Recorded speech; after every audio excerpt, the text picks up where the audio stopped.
How many masses did you have offered for them? 1? 3? As many as you could manage in those first days of grief, when you could barely breathe, let alone think straight. And since then, how many times have you asked yourself in the quiet of the night whether it was enough? You don't say it out loud because it sounds like doubt, and you don't want to doubt, but the question is there, sitting in some corner of your heart, waiting. Every time you light a candle or pray a rosary for their soul, it comes back. The Church teaches that we should pray for the departed, but almost nobody tells you how much. Almost nobody gives you a number.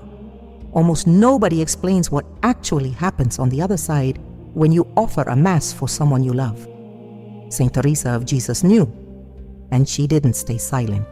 You've done what you could, you know that. And still, on the quiet nights when the house settles into stillness and your mind drifts toward them, toward him, toward her, the question returns. Are they at peace? Have they arrived? Or are they still in that process the Church speaks of with such doctrinal certainty and so little practical detail? You had Masses said, you prayed, you lit candles. But no one explained whether it was enough, or how to know, or what else you could do now that time has moved on and life has continued, even though the ache never quite went away. Write in the comments right now the name of your departed loved one and how many Masses you've offered for them, because what you're about to hear was kept for you and for that particular soul. Saint Teresa of Jesus knew things about this subject that are rarely spoken from the pulpit. Things she learned not from books, but from direct experience with those who have already crossed to the other side. You need to hear all of it, because each truth that follows depends on understanding the one before it, and together they can change everything you do for your loved one from this day forward. There is an enormous difference between knowing that purgatory exists and having been brought close to that reality in a way that changes forever how you pray for those who have died. Most of us Catholics belong to the first group. We know it exists because the Church teaches it, because the Catechism affirms it, because the Church Fathers wrote about it with a conviction that leaves no room for doubt.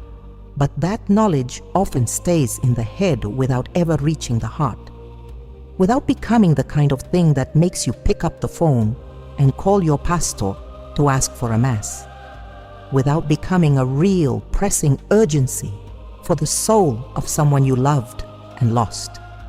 Saint Teresa of Jesus belonged to a different group, a very small group, the group of those to whom God granted, in His sovereign freedom and boundless mercy, a closeness to that reality that goes far beyond doctrinal knowledge. We're not talking about a devout woman who prayed for her departed with piety and trusted in faith that her prayers were heard. We're talking about a woman who, on multiple occasions, documented in her own writings and verified by the Church during her canonization process, perceived the presence of souls who had died, knew something of their condition, and was used by God as an instrument of intercession in a way that no abstract theology can replace. In the book of her life, Saint Teresa of Jesus describes with a precision that still stops you cold how certain souls appeared to her after death, not always as visible images, not always as audible words, but with an interior clarity she could distinguish without effort from her own thoughts or fears, because that clarity came from outside her, from a place that was not herself, and it carried with it a certainty that no argument could have produced. In some of these moments, she knew that a particular soul had reached salvation. In others, she perceived that the soul was still in the process of purification and needed help. And that help almost always had a specific name, the Mass. But before we get to the Mass, you need to understand what Teresa saw within that purification process. Because if you don't understand what purgatory is from the inside, from the perspective of someone who has perceived it up close, the Masses you offer will be an act of love without depth. And love without depth isn't enough for the soul of someone you truly care about. The first thing Saint Teresa of Jesus makes clear in her writings is that purgatory is not a place of punishment in the way we humans understand punishment. There is no external figure inflicting pain as a response to wrongdoing. The suffering of purgatory, and Saint Teresa insists on this with remarkable clarity, springs from the soul's own love for God. It is the suffering of one who can already see Him, who already loves Him with every capacity for love they possess, and who still cannot be fully united with Him because there is something in the soul that must be purified before that union is possible. It is like the anguish of someone who has the person they love most standing right in front of them, separated only by a pane of glass, close enough to see every detail, but unable to reach through for the embrace. They see, they love, they long, and they cannot, not yet. In her own words, Saint Teresa wrote in the Interior Castle that a soul which has tasted even once the presence of God can be satisfied with nothing less. That inability to settle for anything less becomes, in one who has not yet reached full union, a torment that no exterior suffering can match.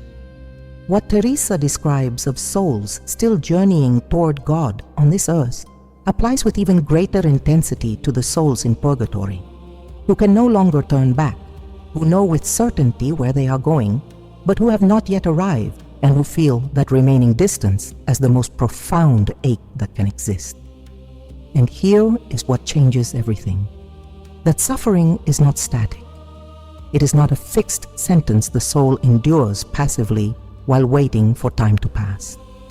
Purgatory doesn't work like a waiting room where souls sit staring at the clock. It is an active process of purification in which God's grace is at work, in which the soul's love for God grows and is refined, and in which the intercession of the living has a real, spiritually measurable effect on both the duration and the intensity of that process. Saint Teresa knew this because she had perceived it. She had felt the difference in his soul's condition after praying intensely for that soul. She had experienced that interior certainty, that her intercession wasn't falling into empty air but was arriving, touching, moving something in a process that would otherwise have taken longer. And that experience was what drove her to insist, with an urgency her spiritual daughters remembered decades later, that prayer for the departed is not a secondary pious practice. It is one of the greatest works of mercy a Christian can perform. But among all the ways of interceding for a soul in purification, Saint Teresa of Jesus distinguished one that stood above the rest, one she had seen work with an effectiveness that no other spiritual practice could match, one the Church has always taught, but that few families apply with the seriousness and consistency it deserves. That distinction is what you need to understand now. Because there is something Saint Teresa of Jesus witnessed in her mystical experience that led her to insist on Masses with a force that went beyond ordinary devotion. It was certainty. It was having seen it with her own eyes of the soul. And what she saw exactly is about to change the way you care for your loved one's soul from this day forward. There is a quiet confusion in a great many devout Catholic families, and that confusion has real consequences for the souls of their departed loved ones.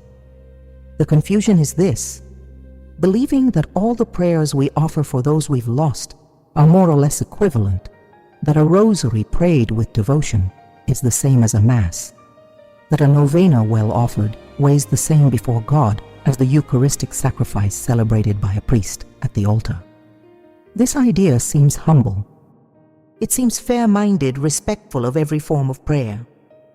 But it is theologically wrong, and Saint Teresa of Jesus knew it with a clarity she passed on to her sisters without softening the edges.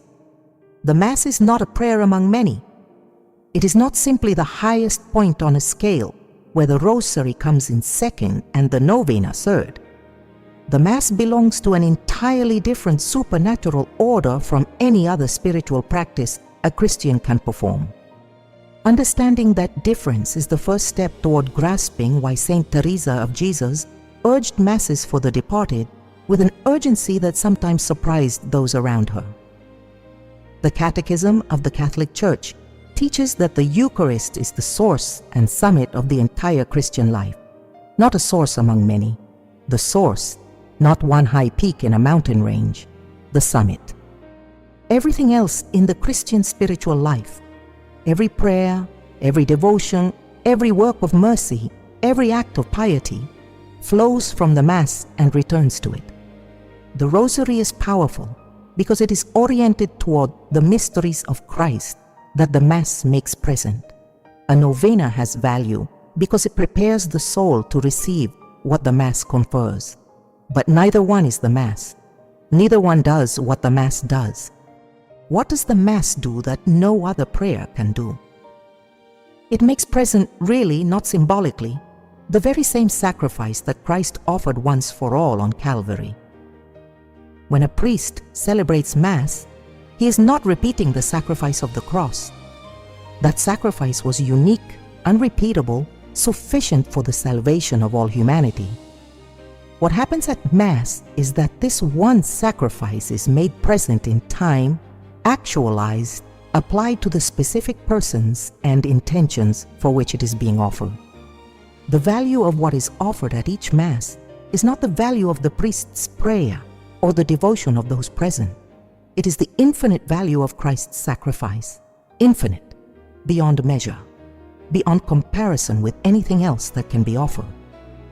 Saint Teresa of Jesus explained this to her daughters in a way that went straight to the heart. She told them that when we request a Mass for the soul of a departed loved one, we are not sending our poor human prayers on that soul's behalf. We are presenting before the throne of God the very sacrifice of His Son. We are placing in the Father's hands the infinite price that Christ paid on the cross and saying, "Apply this to the soul of the one I love." And God, who accepted that sacrifice once on Calvary, accepts it each time it is made present at the altar and applies its fruits with a generosity that surpasses anything we could calculate. Here is the question that may be forming in your heart right now. If the value of the Mass is infinite, if what is offered at each Mass is the sacrifice of Christ without limit or measure, why doesn't a single Mass immediately free any soul from purgatory? If the price presented before God is infinite, shouldn't it always be sufficient to cover any spiritual debt, no matter how great? That question is fair, it is honest, and it deserves a real answer, not one that sidesteps its weight. Saint Teresa of Jesus didn't sidestep it. The answer has to do not with the value of what is offered, which is always infinite, but with how the fruits of that offering are applied to a particular soul. It has to do with the disposition of the one offering, the nature of the purification the soul requires, and something the Church calls the debt of temporal punishment, a reality many Catholics are unfamiliar with, and one that Saint Teresa of Jesus understood from her mystical experience with a depth that few theologians have reached through reason alone. But before arriving at that answer, you need to understand something more about the Mass itself. Something Saint Teresa of Avila knew that transforms the way you request it, offer it, and participate in it when your intention is the soul of someone you love. Because not every Mass offered for a departed loved one arrives in the same way. Not because God is inconsistent, but because the intention of the one requesting it, the specificity of that intention, and the type of Mass being asked for, has a real effect on how the fruits of the Eucharistic sacrifice flow toward the particular soul being prayed for. Saint Teresa of Avila saw this. She perceived it in her experience of intercession, and she taught it with a clarity her daughters carried in their hearts as one of the most practical, most urgent truths of her entire spirituality. A Mass requested with a precise intention, with the name of the departed loved one, with the specific request that its fruits be applied to the purification of that soul, is not the same as attending a Mass with a vague thought for the departed in general. Concrete love opens channels of grace that diffuse love simply cannot open in the same way. And if that is true for a single Mass, what happens when Masses multiply, when they are sustained over time, when they are offered with a consistency that tells God the love for that soul has not dimmed or grown weary? That is a reality of an entirely different order. A reality that has a name in the tradition of the Church, one Saint Teresa of Avila knew and practiced with a conviction born of having seen its effects from the inside. There is a truth no one wants to tell you because it hurts. But Saint Teresa of Jesus would tell you, because she never confused charity with the avoidance of what a soul needs to hear. And that truth is this: your departed loved one may have been in purgatory for some time now. The masses you had offered in the days around the funeral may have arrived, may have had an effect, may have eased something, and yet the purification that soul requires may not yet be complete. Not because your prayers didn't matter, not because God wasn't listening, but because the purification that soul needs has a depth none of us can calculate from this side of eternity. And because the love we have for that soul asks something more of us than a single gesture in a moment of grief. To understand why one Mass, or even several Masses clustered around the days of the funeral, may not be sufficient to complete the liberation of a soul, you need to grasp a doctrine the Church has always taught, but rarely explains with the clarity it deserves.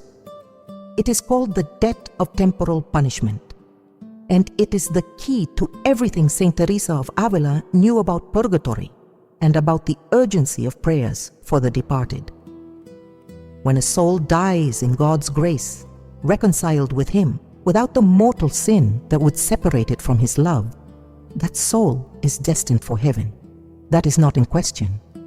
But between the state of that soul at the moment of death and the perfect purity required to enter fully into God's presence, there may be a distance. Not a distance of will, because the soul has already chosen God. A distance of purity, an outstanding debt of reparation for sins that were forgiven in terms of guilt, but whose consequences in the spiritual order still need to be addressed. Saint Teresa of Avila grasped this from her mystical experience with a precision that went beyond abstract theology. On several occasions, she perceived that a particular soul, despite having died in God's grace, carried with it a weight of attachment, of imperfection, of unfinished reparation that purgatory was in the process of purifying. And that weight was not the same for every soul. Some souls arrived at the threshold of death with very little left to be purified. Souls that had cooperated generously with grace throughout their lives and passed through purgatory the way one steps quickly through a doorway. Others needed a longer, deeper process because the distance between what they were at the moment of death and what God requires for perfect union was greater. This variation in the length and intensity of purgatory depends on several factors Saint Teresa of Avila identified with clarity. The first is the gravity and number of unrepaired venial sins. Every forgiven sin leaves a mark on the soul, a need for reparation that, if not satisfied during earthly life through penance, mortification, and works of mercy, must be satisfied in purgatory. The second factor is the degree of attachment to creatures and the things of this world that the soul carried at the moment of death. Saint Teresa of Avila insisted to her sisters on the need to detach from all disordered attachments, precisely because that detachment, if not achieved in life, becomes one of the most painful tasks of purification after death. The third factor is the one that surprises most people, and the one that most precisely explains why a single Mass may not be enough. The fruits of the Eucharistic sacrifice are infinite in themselves, but their application to a particular soul is not automatic or unlimited in a single act. The Church teaches that the fruits of the Mass are applied more or less abundantly, according to the disposition of the one offering, the specificity of the intention, and the sustained accumulation of prayers for the departed over time. Not because God is stingy, but because God's generosity respects the order He Himself established. And that order includes the active, persevering cooperation of the living in the liberation of those who have gone before. Saint Teresa of Avila saw this with a clarity that filled her with an urgency her contemporaries didn't always fully understand. She she saw souls remaining in purgatory longer than necessary, not because God had willed it, but because their families had prayed in the days of the funeral and then moved on with their lives without sustaining the intercession. Without understanding that love for the departed doesn't end at the funeral, that the soul of someone we love may still need our help months, years, even decades after the prayers of condolence have faded away. This is not meant to cause you anguish. Saint Teresa of Avila never taught from fear, she taught from love, and love needs the truth in order to act effectively. If your loved one died a year ago, or 10 years ago, or 20, and since the days of the funeral you haven't offered specific masses for their soul, that is not a reason for guilt. It is a reason to begin today, because the souls in purgatory are not bound by time the way we are, and a Mass offered today for someone who died 2 decades ago arrives. It arrives with its full value. It arrives with all the power of Christ's sacrifice applied to that particular soul. But for it to arrive in the most complete way possible, for the fruits of that Mass to be applied with all the abundance God wishes to give, there is something Saint Teresa of Avila learned through her most intimate experience with the souls of purgatory. Something about the types of Masses, about consistency, about the way of asking that multiplies the effect of each offering. Something the Church has preserved for centuries under the name of one of the greatest popes in history. A practice Saint Teresa of Avila knew and recommended with a conviction born of having seen its effects from the inside.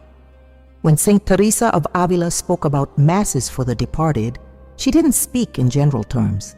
She didn't simply say to have Masses offered in trust in God's mercy. She spoke with a specificity that came from experience, from having perceived from the inside how different types of Eucharistic offerings reached the souls in purgatory in ways that were not interchangeable. And that specificity is what you need to know now, because it radically changes how you care for your loved one's soul. The Church has distinguished throughout her history several types of Mass that can be offered for the departed, each with characteristics that make it more suited to different moments and needs. The first and most common is the Mass for the dead, also called the Requiem Mass in the traditional form of the Roman Rite. This is the Mass celebrated at funerals, on anniversaries of death, on the liturgical commemorations of the faithful departed. It has its own liturgy, its own prayers specifically for the soul of the deceased, and a complete orientation toward asking for mercy and eternal rest. Saint Teresa of Avila valued it deeply and recommended that it be celebrated not only at the time of the funeral but on the anniversaries of the death, because those dates carry a spiritual weight in the soul of the departed that we cannot see from here, but which she perceived as moments of particular grace. The second type is the votive Mass offered in intention of a specific departed loved one. Unlike the Mass for the dead, which has its own liturgy, a votive Mass can be celebrated on any day of the year with any liturgical form, but with the explicit, concrete intention of applying its fruits to a particular soul. Saint Teresa of Avila insisted on the importance of that specificity. A generic Mass for the departed in general was not enough. You had to give the name. You had to ask that the fruits of that sacrifice be applied to that soul in particular. Because concrete intercession, love that names, rather than leaving things vague, opens in the spiritual order channels of grace that a general request simply cannot open with the same breadth. There is a third element Saint Teresa of Avila knew and practiced: the connection between Masses and the liturgical seasons of greatest spiritual weight. Not every Mass of the year carries the same liturgical resonance.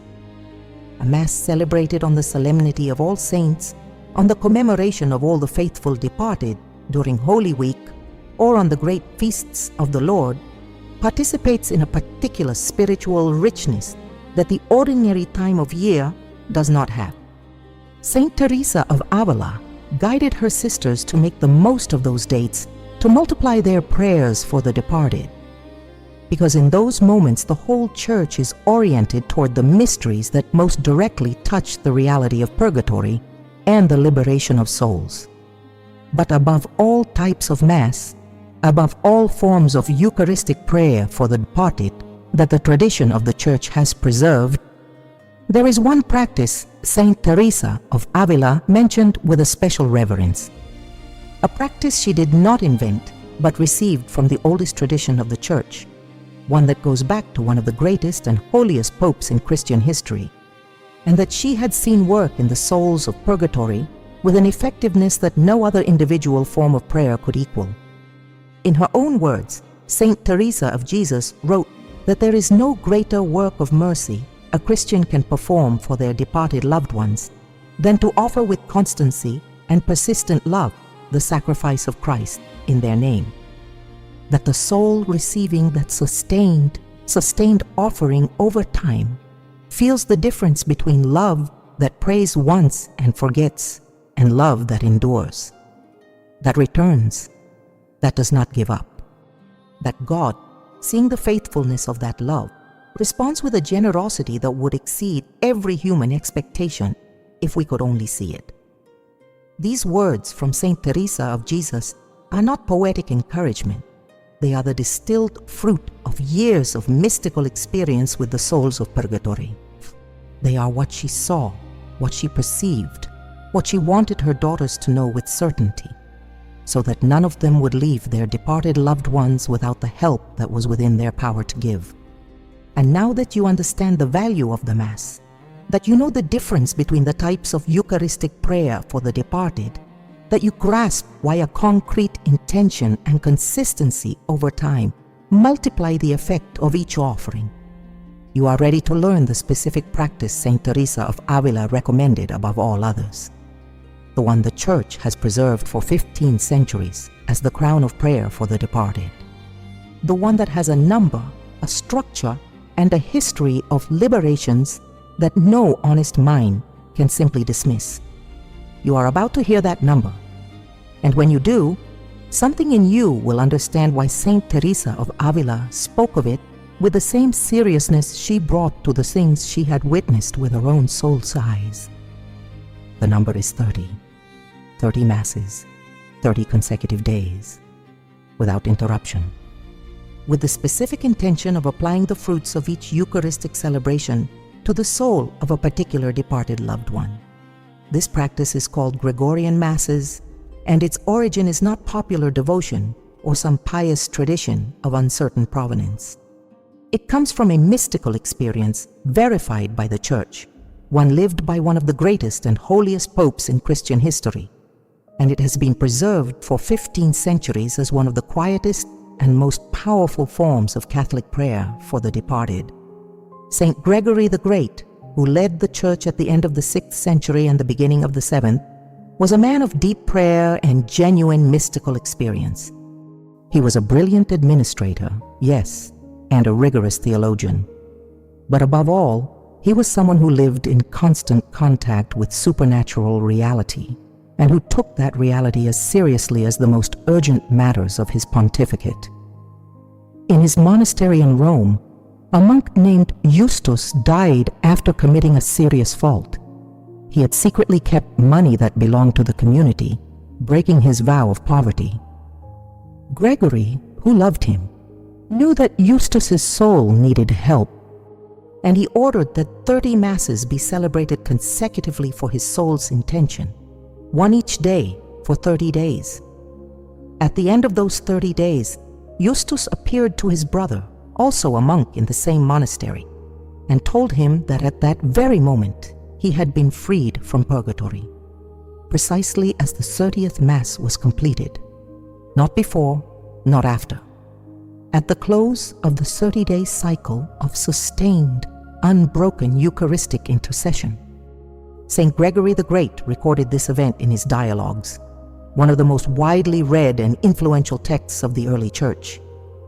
From that account, the practice of 30 Gregorian Masses spread throughout the whole Western Church as one of the most powerful forms of prayer for the departed. The Church has not defined it as dogma that every soul will be freed at the conclusion of 30 Masses, because God is not bound by formulas and His sovereign freedom surpasses any mechanism we might try to establish. But the Church has recognized the special value of this practice and preserved and recommended it for 15 centuries without interruption. Saint Teresa of Avila knew this account. She knew the story of Justus and the experience of Saint Gregory. But her confidence in the Gregorian Masses didn't come only from having read the dialogues. It came from something more direct, more personal, more impossible to reduce to a literary reference. It came from having perceived in her own mystical experience the effects this practice had on the souls for whom it was offered. It came from having had Gregorian Masses celebrated for people she loved and for people who came to her seeking intercession, and from having received interiorly that certainty she could distinguish without difficulty from her own wishes or expectations. Why do 30 consecutive Masses carry a power that 30 Masses spread across months do not carry in the same way? This question deserves an answer that doesn't flinch from its difficulty. The answer is not in the magic of a number. 30 is not some mystical figure that activates an automatic supernatural mechanism. The answer lies in what 30 consecutive days of commitment says about the love of the one offering, and in how that sustained love creates the conditions for God to apply the fruits of the Eucharistic sacrifice with particular abundance. When someone requests Gregorian Masses for a departed loved one, they are doing something that goes far beyond a devotional gesture in a moment of grief. They are committing to sustaining that intention for an entire month, to not forgetting, to returning each day to the altar, spiritually if not always physically, and presenting again before God the name of that soul and the request that the fruits of Christ's sacrifice be applied to their purification. That commitment, that fidelity that doesn't waver as the days pass or as the ordinary distractions of life crowd in, is precisely the language of love that God recognizes and responds to with an overflowing generosity. Saint Teresa of Avila taught her sisters that perseverance in prayer is not human stubbornness, but cooperation with grace, that God never tires of giving, but the channels through which His grace flows toward particular souls open or narrow according to the constancy and depth of love in those who intercede. And 30 consecutive Masses are, in the language of prayer for the departed, the fullest expression of that constancy that the tradition of the Church has formalized into a concrete practice. Now, there is a question that may be forming in your heart at this moment. An honest question, born of the real situation of many families who love their departed loved ones with everything they have, but who face financial limitations they cannot ignore. If Gregorian Masses are so powerful, if 30 consecutive Masses have that effect on the soul of someone you love, what happens when the financial means aren't there? Are the souls of the poor at a disadvantage before God? Does the effectiveness of intercession depend on what you can afford? Saint Teresa of Avila answered that question. And her answer, like everything she taught from experience rather than theory, is more complete and more merciful than any cold theological treatise could offer. God has no price list. That was the first truth Saint Teresa of Avila wanted her sisters to understand when the question of material resources entered the conversation about prayers for the departed. The effectiveness of intercession for the souls of purgatory is not determined by how much money a family can put toward Mass offerings. It is determined by the love, the perseverance, and the intention with which one offers what one has. And what Saint Teresa of Avila knew from her mystical experience and from her deep understanding of church doctrine was that God has arranged for the souls of purgatory multiple channels of grace that complement one another, and that, when combined with wisdom and consistency, can have a cumulative effect that for those who cannot afford Gregorian Masses is no less real before God. This is not a second-tier consolation for those with less. It is church teaching. It is the practical expression of the communion of saints which does not discriminate based on bank balance, but responds to love with the same generosity, regardless of where that love comes from. The first channel Saint Teresa of Avila pointed to after the Mass was the plenary indulgence offered for a departed loved one. Many Catholics know that indulgences exist, but few apply them with the clarity and specificity required for them to take their full effect. A plenary indulgence is the complete remission of all temporal punishment due for sin. When a plenary indulgence is obtained and offered for a departed soul, that complete remission can be applied to that soul, relieving a significant portion of its purification process. The Church has established clear conditions for obtaining a plenary indulgence: reception of the sacrament of confession, reception of Holy Communion, prayer for the intentions of the Pope, and the absence of all attachment to sin, even venial sin.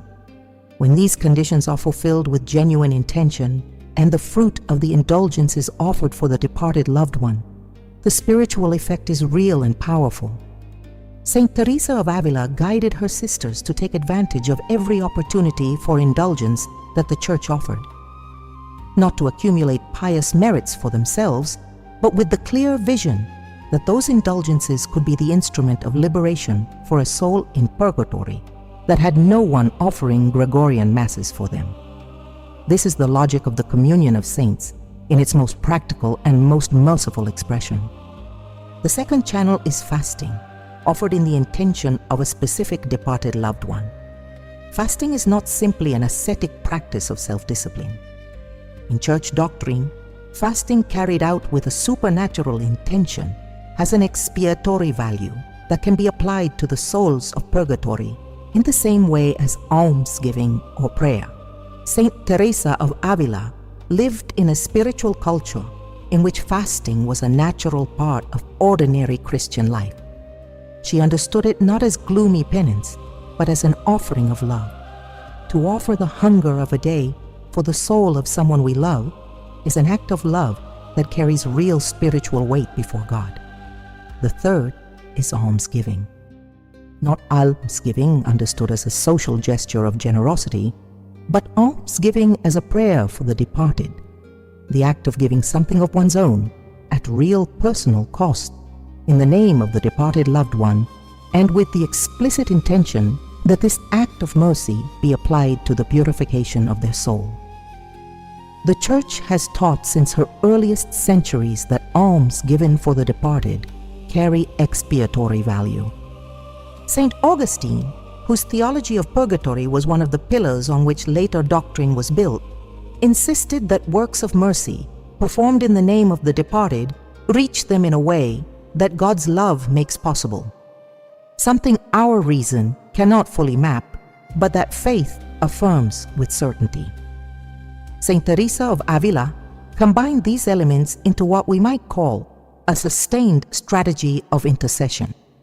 When it was not possible to offer 30 consecutive masses, she guided her sisters to build a daily practice that included, according to each person's circumstances, a combination of specific prayers with the departed loved one's name, days of fasting offered for their soul, acts of almsgiving performed in their name, and taking advantage of every opportunity for a plenary indulgence.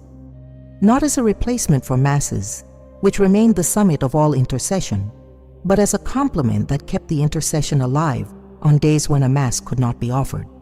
The key to everything, Saint Teresa of Avila insisted, was specificity and consistency. To name the departed loved one. To pray not for the departed in general, but for that particular soul. By name, with a concrete memory of their face and their life. And to sustain that intercession over time, without surrendering to the forgetting that ordinary life brings so naturally and so silently. Because the most common danger is not ill will, it is forgetting. The slow forgetting that comes as the sharp pain of grief gradually transforms into something softer as life finds its rhythm again, and the name of the departed settles into a quieter corner of the heart. That forgetting, human, understandable, is also the main obstacle to the sustained intercession the souls of purgatory need from those who love them. Saint Teresa of Avila knew this, and she also knew that there are signs, indicators, the soul of the departed can send to those who love them here on earth that serve as reminders that intercession is still needed. Signs many families have experienced without knowing how to interpret them because no one taught them to read those signs through the lens of faith and church teaching. There is something Saint Teresa of Avila knew about the departed that most Catholics today do not know, not because the church hides it, but because no one has taken the time to explain it with the clarity and tenderness it deserves. It is this: the souls of purgatory are not silent. They are not locked in an absolute silence, cut off from the living who love them, waiting passively in a darkness with no possible contact with this side of the boundary. They are alive in God's love. They are in the process of purification. And that process takes place within the communion of saints, which is an active reality and not a pious metaphor. This does not mean the departed can communicate with the living the way those of us still in this world communicate with one another. The Church is very clear in prohibiting all forms of spiritualism or any attempt to force direct communication with the dead through practices that seek to manufacture that contact, because that path belongs to the realm of what is forbidden and spiritually dangerous. But the Church also teaches that God, in His providence and mercy, can permit the souls of purgatory to make themselves known in some way to the living, especially to those who intercede for them, and that these manifestations, when they occur within the order established by God and without any active seeking on the part of the living, are part of the reality of the communion of saints. Saint Teresa of Avila lived this directly. In the book of her life and in other writings verified by the Church, she recounts occasions on which she perceived the presence of souls who had died and received interiorly the certainty that a particular soul had reached glory. These experiences were not provoked or sought by her. They came when God willed them to come, with an unmistakable clarity that Saint Teresa of Avila learned to distinguish from her own impressions or desires. And one of the things she learned through these experiences was to recognize the signs that indicate a soul's purification is drawing to its close. The first and most notable is peace. Not the peace that simply comes with the passage of time, which also exists and is a natural part of the grieving process, but a different peace, deeper, one that descends upon the heart of someone who has interceded with consistency for their departed loved one, and that carries a quality that cannot be manufactured or summoned by simply wanting it to arrive. Saint Teresa of Avila described this peace as a sign that the intercession had reached its destination, that the soul being prayed for had received the grace it needed, and that the distance between that soul and God had been reduced or closed. She did not promise this peace would always arrive at a precise moment the intercessor could pinpoint with absolute certainty. But she did teach that one who intercedes with faithfulness and consistency eventually recognizes, at some point along the way, something that cannot be fully put into words but is felt as a response. The second sign is a change in dreams. Many people who have lost a loved one experience dreams about that person that have different qualities at different times. Some dreams are simply the product of grief's pain, the longing to see again the one who is gone, the mind working through a loss it has not yet fully absorbed. But other dreams have a different character, a luminosity, a peace, a feeling upon waking that resembles nothing else, and that leaves something in the heart that doesn't fade during the day.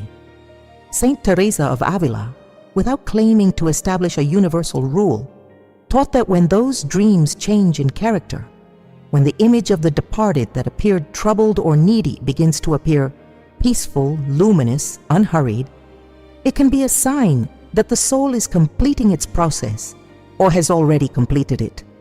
The third sign is the transformation of grief itself. Grief that carries with it faithful, sustained intercession evolves in a different way than grief unaccompanied by consistent prayer.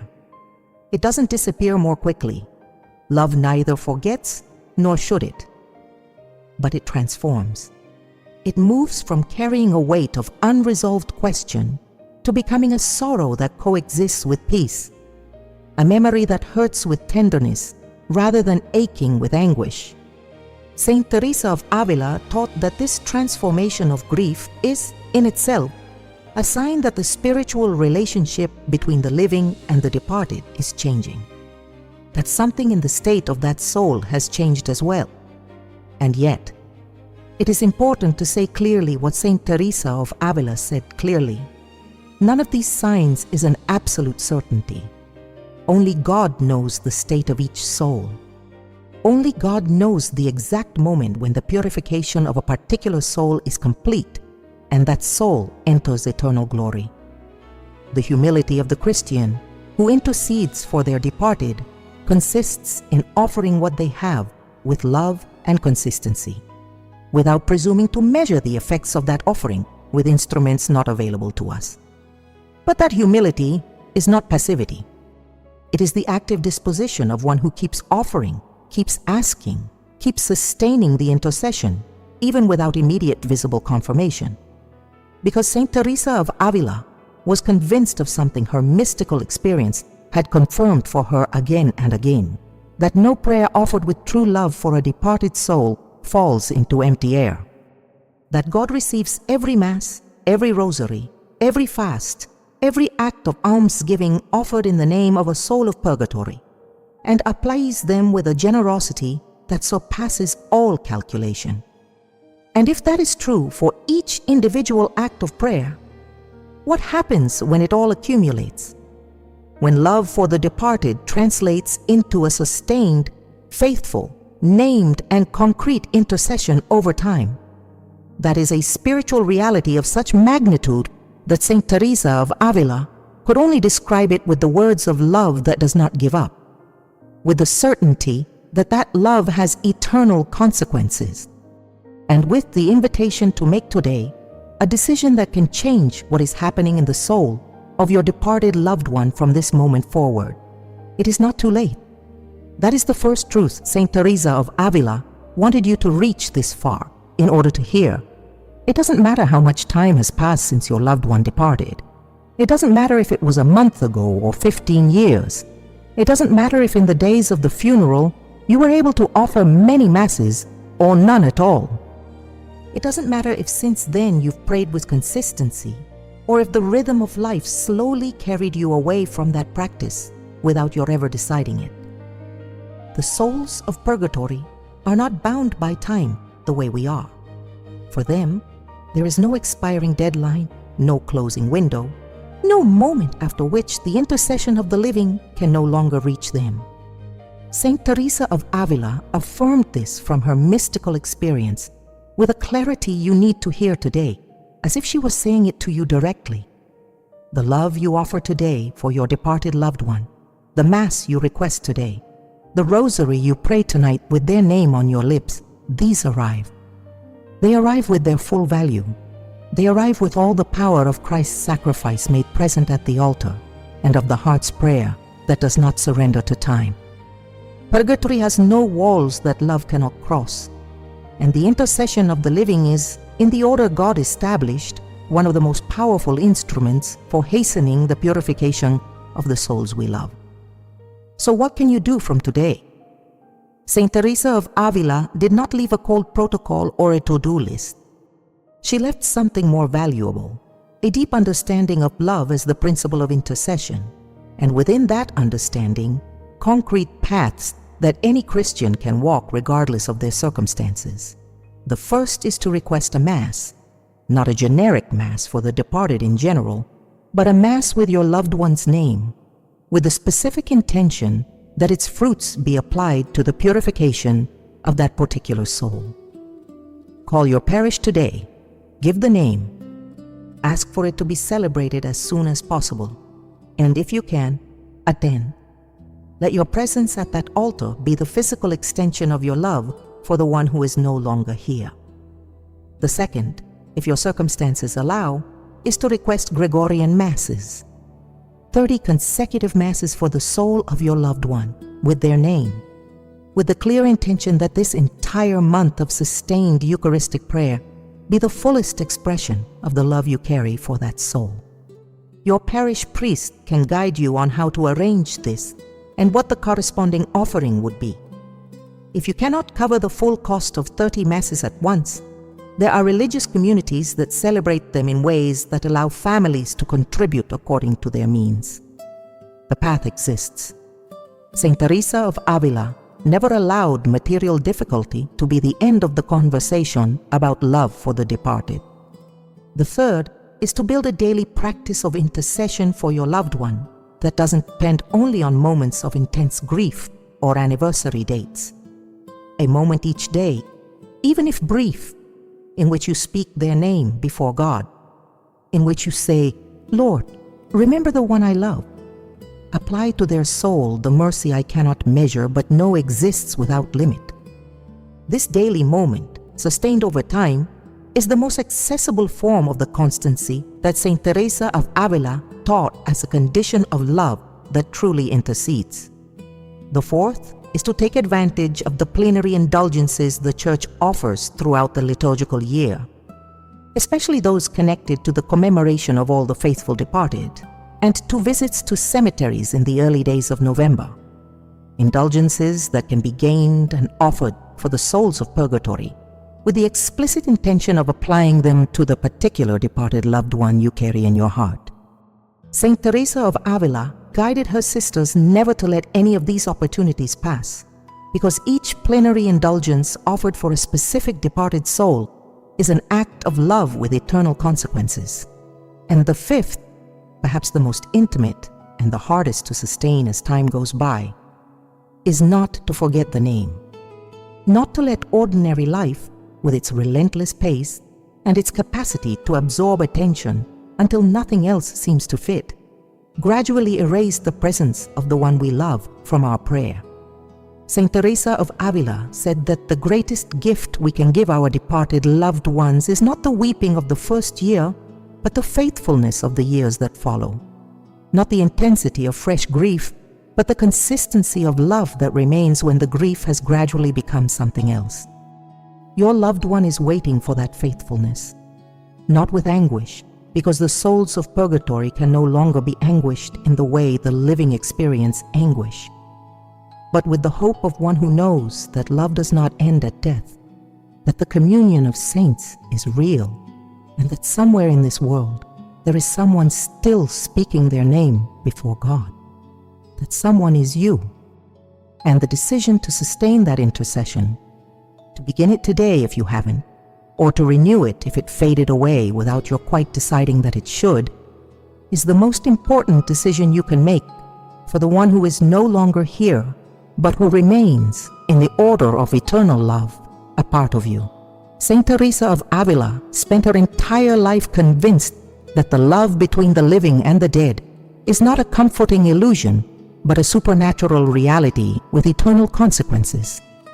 And she wanted, with all the force of her love for God and for souls, for you to know it too. In a world that runs from silence and avoids questions about death, as if naming them might make them more real, you stayed. You stayed with the question that hurts, with the truth that comforts, with the name of the one you love held in your heart while you listened to everything Saint Teresa of Jesus left written for you. Without knowing your name, but knowing you somehow, because the love you carry for your departed loved one is exactly the love she was speaking of when she insisted that no prayer offered from the heart falls into empty air. What you received today is not information. It is a path. You now know why the Mass is not a prayer among many, but the sacrifice of Christ made present at the altar with all its infinite value.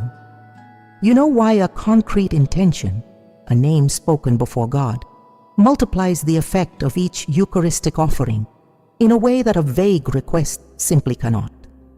You know what Gregorian Masses are, where they come from, and why Saint Teresa of Avila recommended them with a conviction born of having seen their effects from the inside. You know it is not too late, that the love you offer today arrives, that the souls of purgatory are not imprisoned by time the way we are.